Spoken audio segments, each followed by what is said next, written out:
जय श्री राधे कृष्ण।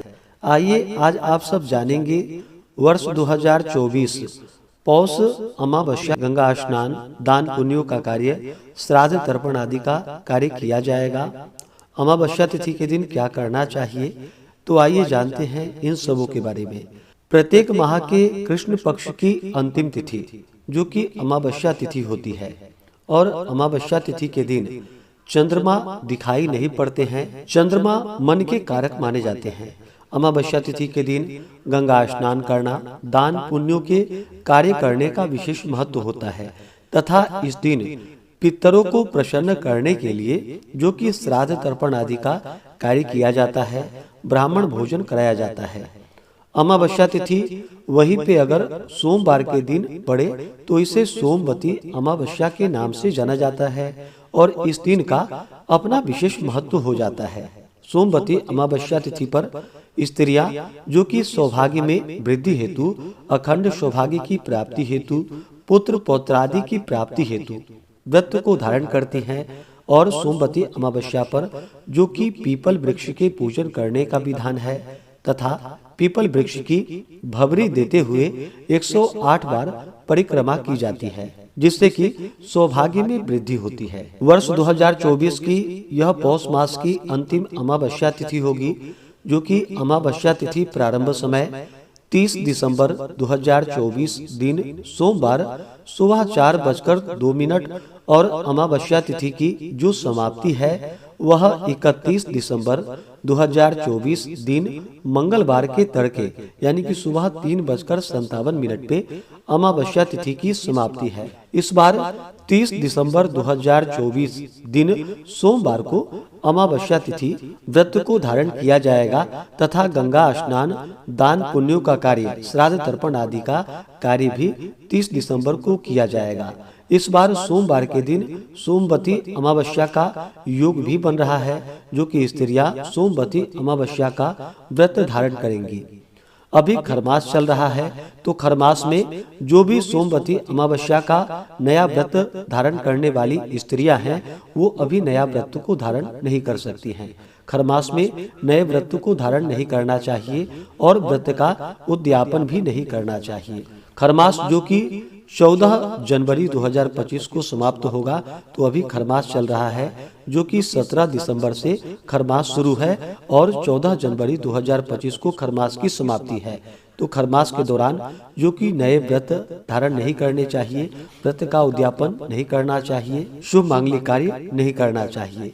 तो इस बार 30 दिसंबर को गंगा स्नान, दान पुण्यों का कार्य, श्राद्ध तर्पण आदि का कार्य तथा सोमवती अमावस्या का व्रत धारण किया जाएगा।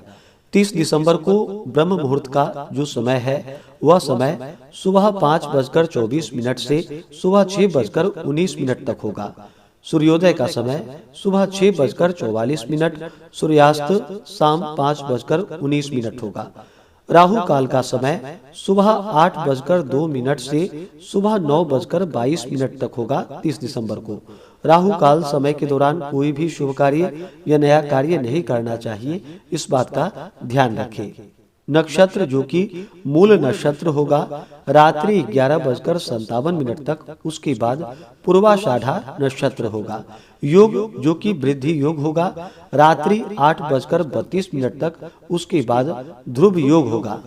30 दिसंबर को अभिजीत मुहूर्त का समय सुबह 11:39 से दोपहर 12:21 तक होगा।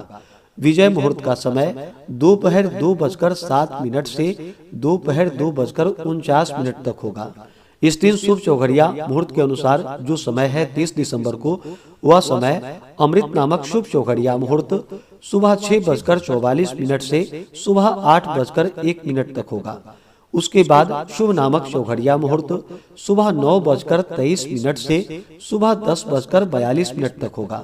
उसके बाद चर, लाभ, अमृत और चर नामक शुभ चौघड़िया मुहूर्त दोपहर 1:20 से शाम 6:59 तक होगा। तो इस दिन शुभ मुहूर्त के अनुसार, शुभ चौघड़िया मुहूर्त के अनुसार आप पूजन आदि का कार्य करें तो बड़ा ही पुण्य फलदायी होगा। अमावस्या तिथि के दिन इस दिन सुबह ब्रह्म मुहूर्त में उठ करके नित्य क्रियाओं से निवृत्त होकर के गंगा में स्नान करना चाहिए। गंगा में स्नान ना कर पाए तो घर के नहाने के पानी में ही थोड़ा सा गंगा जल मिला करके स्नान करना चाहिए। शुद्ध वस्त्र धारण करके भगवान सूर्य देव को अर्घ्य प्रदान करनी चाहिए। और जो भी व्रती हैं, व्रत को धारण करने वाले हैं, उन्हें व्रत के लिए संकल्प लेना चाहिए और अखंड सौभाग्य की प्राप्ति हेतु सोमवती अमावस्या का व्रत धारण करना चाहिए। और शुभ मुहूर्त के अनुसार जो कि पीपल वृक्ष के नीचे जाकर के पूजन आदि का कार्य करना चाहिए। 108 बार भभरी देते हुए परिक्रमा करनी चाहिए। पितरों का श्राद्ध तर्पण आदि का कार्य जो कि दोपहर के समय में करना चाहिए। अमावस्या तिथि के दिन जहाँ तक हो सके इस दिन भगवान शिव जी का पूजन करना चाहिए, भगवान विष्णु का पूजन करना चाहिए, पीपल वृक्ष की पूजा करनी चाहिए, गंगा स्नान दान पुण्यों का कार्य करना चाहिए। मछलियों को आटे की गोलियां बना करके तालाब नदी आदि में डालनी चाहिए। गाय को हरा चारा खिलानी चाहिए। ब्राह्मणों को भोजन करवानी चाहिए। पितरों को प्रसन्न करने के लिए श्राद्ध तर्पण आदि का कार्य दोपहर के समय में करना चाहिए। इस प्रकार अमावस्या तिथि पर करने से जो कि देवताओं का भी आशीर्वाद प्राप्त होता है तथा पितरों का कृपा प्राप्त होता है, जिससे कि घर में वंश वृद्धि होती है, घर में सुख समृद्धि आती है। अमावस्या तिथि के दिन चंद्रमा दिखाई नहीं पड़ते हैं, चंद्रमा मन के कारक माने जाते हैं, तो इस दिन शुद्ध और सात्विकता का पालन करना चाहिए। ब्रह्मचर्य का पालन करना चाहिए। किसी के ऊपर क्रोध नहीं करनी चाहिए। जो भी ब्राह्मणों के लिए या पितरों के लिए भोजन बनाते हैं तो शुद्ध और सात्विक तरीके से भोजन बनानी चाहिए। प्याज लहसुन का प्रयोग नहीं करना चाहिए। अपने इष्ट देवता का, कुल देवता का पूजन अर्चन करनी चाहिए और पूजन संपन्न होने पर क्षमा याचना कर लेनी चाहिए। इससे पुण्य फलों की प्राप्ति होती है तथा घर के सभी प्रकार के विघ्न और क्लेश दूर होते हैं, सुख समृद्धि की प्राप्ति होती है। तो आशा करता हूँ कि यह जानकारी आपको अच्छा लगा हो। इसी प्रकार से ज्ञानवर्धक जानकारियाँ प्राप्त करते रहने के लिए, व्रत पूजा के बारे में जानने के लिए, कथा को सुनने के लिए चैनल पे अगर आप पहली बार आए हैं तो चैनल को लाल बटन दबा करके सब्सक्राइब करें, साथ में बेल आइकन घंटी को दबाएं ताकि आने वाली वीडियो का नोटिफिकेशन आपको समय से मिलता रहे।